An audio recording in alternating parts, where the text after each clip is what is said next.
The lane that looked too quiet. Late summer 1944.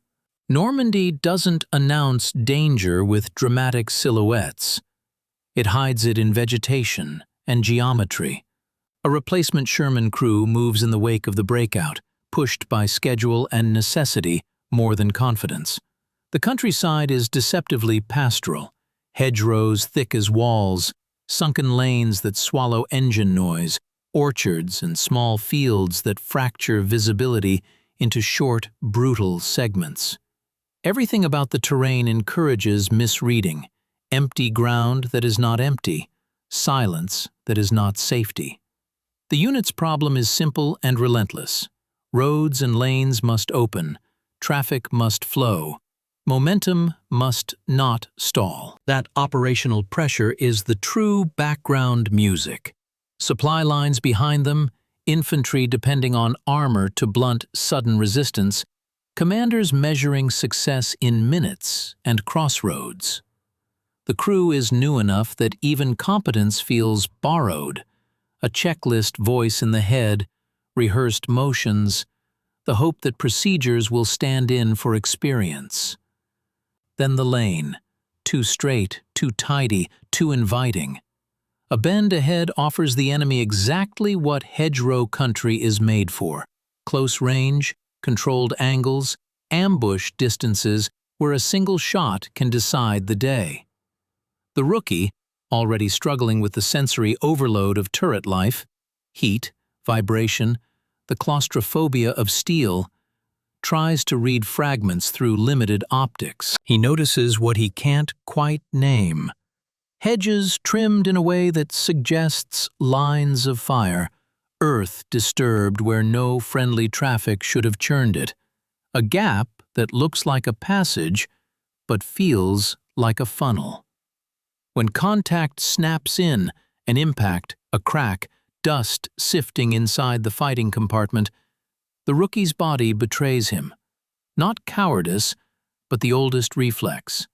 Freezing when the world becomes too fast to interpret. The crew's internal rhythm falters for a beat, and in that beat, the lane stops being a road and becomes a mechanism designed to consume them. This chapter ends not on spectacle, but on a sober realization settling over the crew. In Normandy, a quiet route is often the most carefully prepared one, and their survival will depend on learning to see the trap before it finishes closing. What training couldn't replicate: emotion, reflective, grounded realism, quiet pressure. To understand the freeze, the story steps back into how crews were made in 1944, fast, functional, and necessarily incomplete. The Army could teach a man to load, traverse, range, and maintain a machine. It could not fully teach him what it feels like when the machine is struck, or when the world outside is reduced to narrow slits of uncertain information. The crew's cohesion is still new. They know each other's roles more than they know each other's minds. Emotion, matter of fact, procedural confidence. Inside a Sherman, competence is choreography. The driver trusts the commander's direction. The gunner trusts the sight picture and the call. The loader trusts muscle memory. The commander trusts everyone and still has to decide alone. Training emphasizes those linkages because hesitation is contagious. But training also happens in clean spaces, with clear targets, distances known, threats announced, time partitioned into drills. Normandy offers the opposite: distances uncertain, threats implied, time collapsing. The chapter grounds the tactical realities that amplify fear. Hedgerows create close-range fights where German anti-tank teams can get dangerously near. Visibility is constantly stolen. Flanks are exposed whenever a tank commits down a lane it can't reverse out of quickly. A Sherman crew learns early that armor is not a promise. It is a trade. It buys you a chance to keep operating under fire, not a guarantee you will. Above them, the campaign tempo matters. Every hour a route stays blocked is an hour supply trucks can't move. Infantry can't be reinforced. Artillery can't reposition.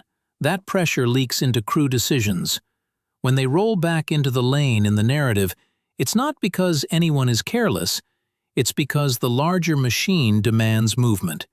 And movement is what gets punished in an ambush environment. By the time the story returns to the present, the crew has procedure, but not yet judgment, an important difference. The rookie's mind holds doctrine and diagrams, but no lived map of how quickly a lane can become a death funnel. The freeze under fire. Ambush in hedgerow country rarely begins with a clear target.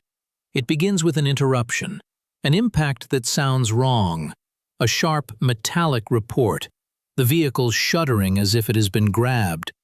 Dust and grit bloom inside the turret, turning breath into something you feel. The radio becomes a tangle of urgency. The outside world is reduced to angles and fragments, each fragment demanding meaning faster than the brain can assign it. The rookie's freeze is rendered as a physical event, hands refusing the next motion, vision locking onto the wrong detail, time stretching while everyone else seems to accelerate. He is not choosing stillness. It arrives like a system failure. In that moment, the crew's rehearsed routines feel distant, as if they belong to someone else, in another tank, on another day. Around him, the rest of the crew fights the same instinct in different forms. Some men overcorrect, rushing steps, barking calls, trying to force certainty into a situation built on doubt. Others narrow down to a single task. Keep the engine alive, keep the gun moving, keep the tank from presenting its weakest angle. The commander has to make decisions with incomplete information, which is the true weight of command in armored warfare. The lane itself becomes an active participant. It channels the tank forward while punishing any attempt to pivot. The hedgerows deny flank sightlines. The bend ahead offers the enemy a pre-measured engagement area. This is how traps work in 1944. Not magic, not theatrics, just geometry, patience, and a willingness to let the other side commit. I need something true. The rookie's mind, searching for something solid, begins to latch on to pattern rather than noise. The freeze doesn't end because fear disappears. It ends because his brain finds structure in the chaos, enough to act. The trap takes shape in small details. The turning point arrives as a series of modest observations that add up to a life-saving conclusion. A hedgerow line that looks trimmed in a way nature doesn't do. A shallow scrape of earth that suggests recent emplacement. A gap that appears convenient but is too perfectly placed at the point where a tank would have to slow. The rookie recognizes a truth that veterans learn early. The enemy doesn't need to be everywhere, only where you are forced to be. The German trap resolves into a system. Something to slow the lead tank, obstacles, mines, a knocked-out vehicle, even a deliberate choke point. Covered positions for anti-tank teams close enough to exploit confusion. A gun sighted to catch the Sherman's flank as it tries to negotiate the bend. The key is that each piece supports the others. Even if one part fails, the rest can still punish the tank's commitment. The rookie's contribution isn't a dramatic act. It's a correction. He feeds what he sees into the crew's decision cycle, warning the commander of the funnel, urging smoke, urging reverse rather than pressing forward into unknown angles. It's a form of courage that looks unromantic, insisting on caution when momentum is the currency everyone is spending. The crew's response becomes less about heroics and more about denying the enemy their preferred engagement. Smoke to sever sightlines, movement to break the perfect shot timing, communication to align with nearby elements so the tank is not isolated. The chapter emphasizes the gritty reality. Tanks rarely solve hedgerow problems alone. Infantry clears the close ground, engineers deal with mines and obstacles, artillery suppresses suspected positions. Survival is combined arms, not isolated bravery. By the end, the trap is no longer invisible. It's not neutralized yet, but it's been named. And naming it is what allows the crew to stop feeding it. A controlled response in an uncontrolled place. Now the narrative becomes about execution, the difference between seeing danger and surviving it. The tank's movements are practical, almost cautious to the point of frustration, reversing out of the funnel rather than pivoting, keeping the strongest armor oriented toward likely threats, choosing lanes of retreat that preserve options. Every decision is shaped by the reality that a wrong angle can be fatal. Smoke becomes a tool, not of concealment alone, but of tempo control, breaking the enemy's ability to time shots and forcing them to relocate or guess. The crew coordinates with supporting elements. Infantry probing hedgerows, machine gun fire stitching likely cover, mortars or artillery disrupting suspected gun positions.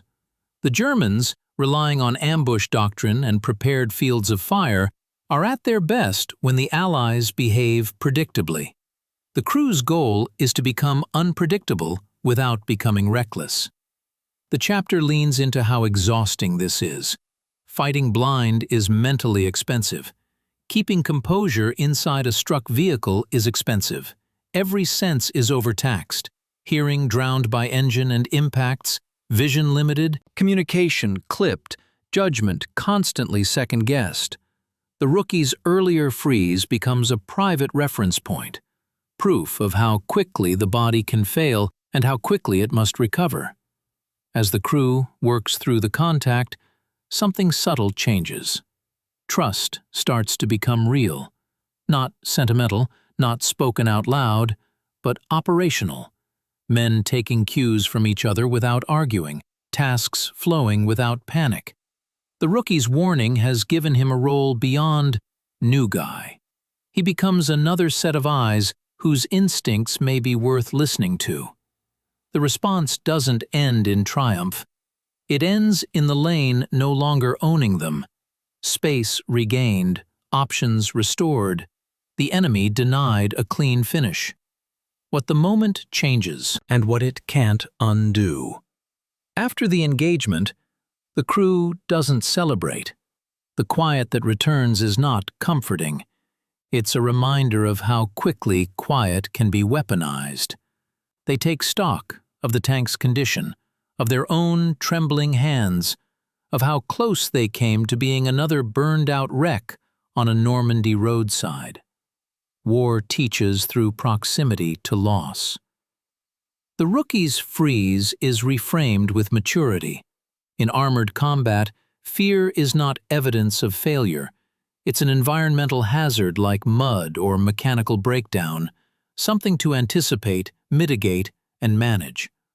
The real lesson is not never freeze, but have a way back. His recovery, through noticing, naming, and communicating, becomes the beginning of competence. The chapter widens to the campaign logic. German defensive practice in 1944 often leaned on ambush, channelization, and local counterattacks designed to bleed momentum. Allied armor learned, sometimes brutally, that speed without reconnaissance is a gift to a prepared defense, and that hedgerow terrain turns small choices into strategic friction. A single tank crew's decisions can matter because they affect column flow, infantry timing, and the fragile continuity of an advance. The crew moves forward still afraid, but no longer naive about what fear does. Their world remains narrow, steel walls, limited optics, short bursts of violence. But inside that world, a new steadiness forms. The resolution is controlled and honest. They don't become invincible. They become more careful, more integrated with supporting arms, and more capable of recognizing when the landscape itself is trying to kill them.